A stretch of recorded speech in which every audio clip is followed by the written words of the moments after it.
네, 오늘은 십계명을 함께 상고해보는 대단히 소중하고 의미 있는 시간을 맞았습니다. 지금 이 십계명은 시내산 정상에서 모세에게 하달되고 있습니다. 자, 저는 이 하나님께서 시내산에 강림하신 것을 어제 이 계시록 4장 이하에서 나오는 하나님의 보좌의 장면과 연결을 지었는데요. 자, 이 하나님의 보좌에서는 끊임없이 찬양이 이어지고 있습니다. 제가 20대 시절에 계시록 5장 13절 하나님을 예배하는 장면에서 나오는 이 구절로 곡을 붙인 찬양을 자주 불렀었습니다. 예수전도단에서 자주 부르는 곡이기도 한데요. 이 시간에 한번 불러보고 싶습니다. 부르겠습니다. 보좌에 계신 이와 어린 양께 찬송과 존귀와 영광과 능력을 세세토록 돌릴지어다. 보좌에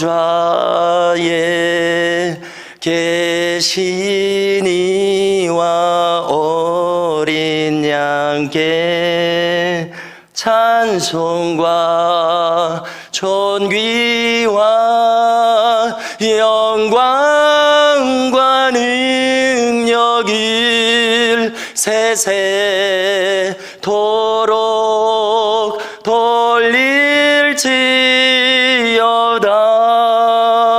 찬송과 존귀와 영광과 능력을 세세토록 돌릴지어다.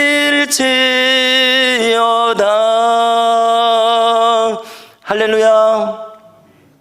여러분, 우리가 이렇게 하나님 보좌 앞에서 영원토록 이렇게 우리 온 몸과 영혼을 다해서 찬송할 것입니다.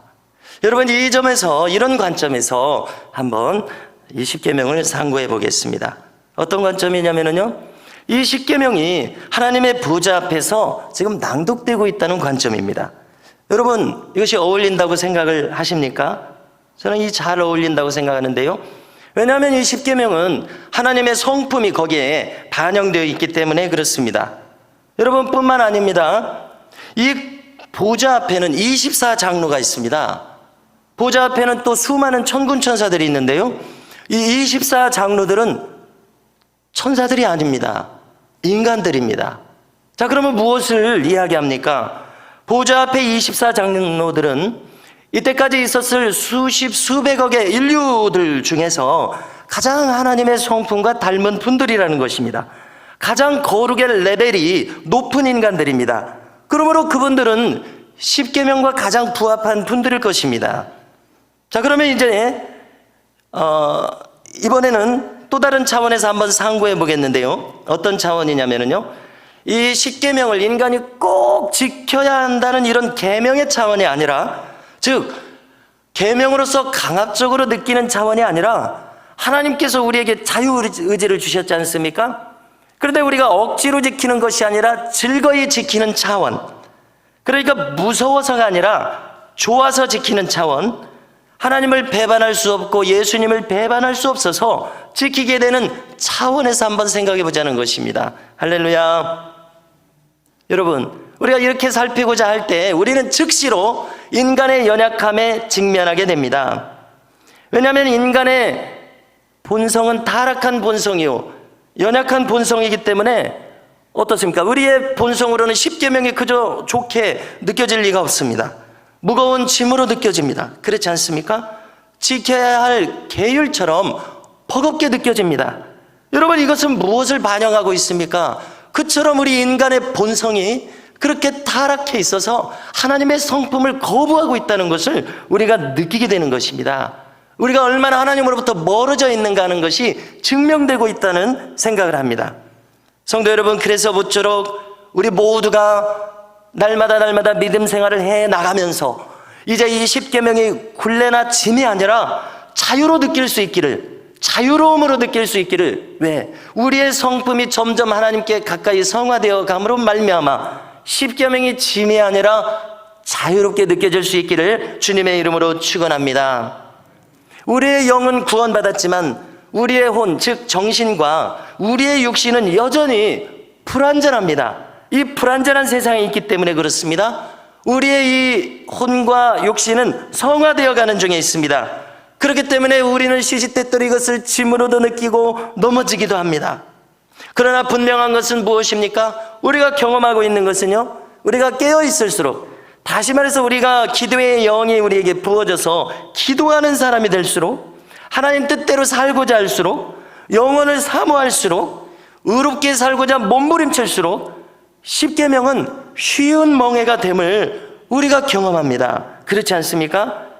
자, 여러분, 또 분명한 것은 우리가 점점 요한계시록 2장 3장의 7교회에서는 승리하는 성도들을 이기는 자들이라고 하지 않습니까? 이기는 자들에게는 그와 나만이 알 수 있는 이름을 붙여줄 것이요, 또 힌도를 줄 것이요, 또 면류관을 줄 것이요, 이렇게 말씀하시지 않습니까? 우리가 점점 더 이렇게 그 교회들 성도들처럼 이기는 자가 되어서, 즉 점점 더 성화되는 자가 되어서 십계명이 멍해가 아니라 자유의 헌장이 될 수 있기를 주님의 이름으로 축복합니다. 자, 또 다른 차원에서 상고를 해보는데요, 이 십계명은 분명히 계명입니다. 자, 그런데 무엇이 중요하냐면요, 이 계명을 멸시하기 때문에 인간이 멸망하고 있다는 사실을 아십니까? 다시 말해서 이 계명을 멸시하기 때문에 멸망한다는 얘기가 무슨 얘기입니까? 그가 종국적으로 지옥에 간다는 이야기입니다. 그가 십계명을 멸시하고 어기며 살았습니다. 이것은 또 무슨 의미입니까? 하나님의 성품과 무관한 자로 그가 살았다는 이야기입니다. 그러므로 여러분, 간단히 한번 생각해 보십시오. 하나님의 성품과 무관한 사람이 어찌 천국에 그가 있을 수가 있겠습니까? 불가능하지 않겠습니까? 자, 찬송가 242장 황무지가 장미꽃같이 4절을 제가 떠올리게 되는데요, 거기 죄인 전혀 없으니 거룩한 자뿐이라. 할렐루야. 여러분, 우리 인간들이 십계명을 어기고 살았기 때문에 그 무거운 죄를 사함받을 길이 없기 때문에 예수님께서 십자가에서 생명을 내어놓으셨다는 이 중한 사실을 우리는 기억해야 합니다.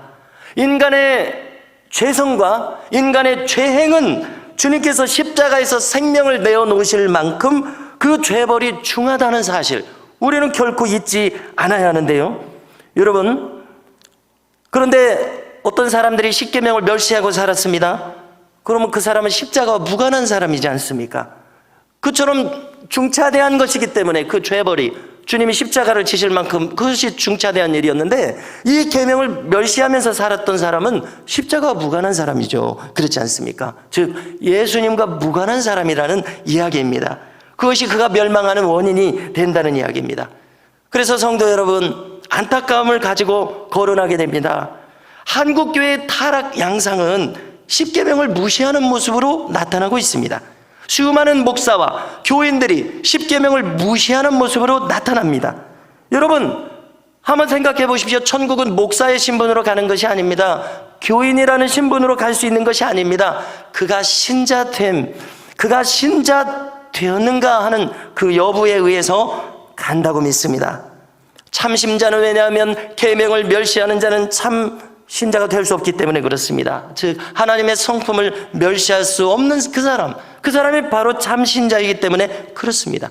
그러므로 우리는 어떤 직분의 신분으로 가는 것이 아니라 우리의 신자됨의 신분으로 가게 된다고 믿습니다. 여러분, 인간이 천국에 가야 되겠는데요, 천국에 가는 원리는 생각해 보면 대단히 단순한 원리입니다. 생전에 자기가 하나님 편에 서 있던 자가 죽어서도 그가 하나님 편에 서 있지 않겠습니까? 그렇지 않습니까? 여러분, 어떤 사람이 죽어서 그 순간 땡 하고 어떤 티켓을 얻어서 천국에 가는 것이 아니라 그가 생전에도 하나님 편이었던 사람이 자연스럽게 죽어서도 하나님 편에 있게 된다는 것입니다. 그러므로 그가 천국 백성인가 하는 것의 여부는 이 지상에서 지금 결정되고 있다는 사실입니다. 어떻게 생각하십니까? 여러분, 지금 내가 하나님 편이 아닌데 그러면 누구의 편입니까? 마귀의 편입니다. 그런데 그 자가 지금 죽어서 어떻게 천국에 간다는 이야기입니까? 십계명을 멸시했습니다. 하나님의 성품을 멸시했습니다. 하나님 편이 아닌 그 사람이 죽어서 어떻게 천국에 가겠느냐는 이야기입니다. 여러분, 그러므로 우리는 참 신자의 신분으로 천국에 가게 됨을 믿으시기 바랍니다. 할렐루야.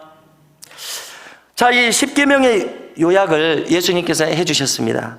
그런데 그것은 구약에서 요약한 그대로를 반복하신 것인데요, 우리가 이제 마태복음 22장 37절 이하를 보시게 되면은 어떤 율법사들과 토론을 하다가 한 율법사가 예수님에게 질문을 던집니다. 이 율법의 온 강령이 무엇입니까? 율법의 요약이 무엇입니까? 라고 물으니까 마태복음 22장 37절 이하에서 이렇게 말씀해 주십니다. 예수께서 이르시되 내 마음을 다하고 목숨을 다하고 뜻을 다하여 주 너의 하나님을 사랑하라 하셨으니 이것이 크고 첫째 되는 계명이요 둘째도 그와 같으니 내 이웃을 내 자신같이 사랑하라 하셨으니 이 두 계명이 온 율법과 선지자의 강령이니라, 요약이니라, 이렇게 말씀하셨습니다. 여러분, 또 한 번은 주님께서 5계명부터 마지막 계명을 대인계명이라고 하지 않습니까? 어떻게 요약하셨냐면요, 저는 마태복음 7장 12절 황금률 요절에서 대인계명의 요약을 찾습니다. 뭐라고 말씀하셨습니까? 그러므로 무엇이든지 남에게 대접을 받고자 하는 대로 너희도 남을 대접하라. 이것이 율법이요 선지자니라. 무슨 얘기입니까? 율법서, 선지서, 구약성경의 요약이라는 이야기 아니겠습니까? 여러분, 오늘 말씀 5절이 대신계명, 하나님을 향한 계명을 확실히 알아듣게 우리에게 이야기합니다. 자, 5절과 6절을 한번 찾으셔서 함께 읽겠습니다. 읽습니다. 그것들에게 절하지 말며 그것들을 섬기지 말라. 나 내 하나님 여호와는 질투하는 하나님인즉 나를 미워하는 자의 죄를 갚되 아버지로부터 아들에게로 3, 4대까지 이르게 하거니와 나를 사랑하고 내 계명을 지키는 자에게는 1000대까지 은혜를 베푸느니라. 아멘. 여러분, 우리 한국인들은요, 자, 노아 시대에 이제 8명만이 인류가 남았지 않았습니까? 노아 시대 이후에 또 그 후손들이, 많은 사람들이 또 하나님을 잊어버렸습니다. 우상 숭배자들의 자들이 되었고, 우리 한국인들은 이제 대다수가 우상 숭배자들의, 절대다수가 우상 숭배자들의 자손인 거로 여기 이 3, 4대 여기에 다 걸립니다. 그 보응이, 여러분 잘 읽어보십시오. 그 보응이 우리에게 임하여 있습니다. 그럴 수밖에 없잖아요. 여러분, 그러므로 우리가 어찌 이 사실을 아는 우리가 경상하지 않겠습니까? 어찌 그 내려와 있는 저주를 끊기 위해서 우리가 몸부림치지 않겠습니까? 여러분, 속히 우리는 우리에게 내려와 있는 이 보응을 끊고 보응하신다고 하셨지 않습니까? 나를 사랑하고 내 계명을 지키는 자에게 주시는 1000대의 은혜가 임하는 자리로 우리가 옮겨져야 될 줄로 믿습니다. 여러분, 또한 7절을 보십시오. 너는 내 하나님 여호와의 이름을 망령되게 부르지 말라. 여러분, 여호와는 그의 이름을 망령되게 부르는 자를 죄 없다 하지 아니하리라. 할렐루야. 그러므로 청년들, 청소년들에게 당부합니다. 여러분들의 이 불신자 친구들이 기독교 신앙을 조롱하면서 뉴스를 거론하고 무엇을 거론할 때 결코 동조하지 마십시오. 수업 시간에 반기독교 발언을 하면서 토론할 때 결코 한치도 동조하지 마십시오. 여호와의 이름을 망령되게 부르는 자를 죄 없다 하지 아니하리라. 왜 여러분들이 거기에 동조해야 합니까? 반드시 명심하시기 바랍니다. 여러분들은 아직 판단력이 연약한 고로 휩쓸리기 쉽습니다. 그러므로 당부합니다. 거기에 동조하여 하나님의 이름을 망령되게 부르는데 참여하지 마십시오. 우리가 말씀과 성경의 논리로 무장이 되어서 알지 못하는 그 무지한 일반인들을 선도해야지, 그들 편에 서는 어리석음을 결코 범해서는 안 될 것입니다. 자, 5계명부터 마지막이 대인계명을 요약합니다. 자, 이것을 조금 더 세부적으로 이야기해 본다면요, 5계명, 부모님을 멸시합니다. 또 분노하고 미워하고 살인합니다. 성적으로 타락합니다. 탐심과 탐욕이 발동됩니다. 거짓말을 합니다. 위증을 합니다. 절도를 합니다. 강도질을 합니다. 여러분, 이 모든 것들이 오늘 금주 요절 말씀으로 요약되는데요. 에베소서 5장 5절을 우리가 계속 읽었죠. 읽어드립니다. 너희도 정녕 이것을 알거니와 음행하는 자나 더러운 자나 탐하는 자 곧 우상 숭배자는 다 그리스도와 하나님의 나라에서 기업을 얻지 못하리니. 우리가 이 주일 설교 중에 갈라디아서 5장 19절 이하의 확대 본문으로 또 설명을 드렸었습니다. 뭐라고 하셨습니까? 하나님의 나라를 기업으로 받지 못합니다. 그런데 놀라운 것은 금생과 내생애뿐만이 아니라 금생에도 하나님 나라를 기업으로 받지 못합니다. 여러분, 새겨볼수록 얼마나 심각합니까? 우리가 이 땅에 살면서도 하나님 나라의 기업을 받아서 천국 백성으로 누리며 그것을 사용하며 그것을 선포하며 살아야 하지 않습니까? 우리가 천국 백성으로 이 지상에서도 기죽어서 살 필요가 어디 있습니까? 하나님 나라의 백성으로 100배의 결실을 하며 살도록 우리를 부르셨는데 말입니다. 그렇지 않습니까? 여러분, 반대로 우리는 어떻게 살아야 하냐면은 갈라디아서 5장 22절 이하 다 아시듯이 성령 하나님께서 우리 안에서 맺게 하실 그 열매로 충만하여 살아가야 할 것입니다. 오직 성령의 열매는 사랑과 희락과 화평과 오래 참음과 자비와 양성과 충성과 온유와 절제니 이 같은 것을 금지할 법이 없느니라. 할렐루야. 여러분, 마지막으로 우리는 하나님 보좌 앞에 서게 됩니다. 그 앞에는 어떤 분들이 있습니까? 십계명을 자기 의지로 자원하여 지키는 자들, 십계명이 또 그 사람들의 성품이 된 사람들, 성령의 열매로 충만한 사람들만이 하나님 보좌에 서 있을 수 있다는 사실입니다. 여러분, 100년 안에 모든 인류가 이제 그 심판대를 지나서 그가 영원한 운명이 어떻게 될지가 결정이 될 텐데요. 성도 여러분, 우리 모두가 하나님의 성품 담기를 추구하며 성령의 열매로 충만한 심령으로 살아갈 수 있기를 간절히 소망하며 저 우리 모든 교우들을 향하여 축원합니다.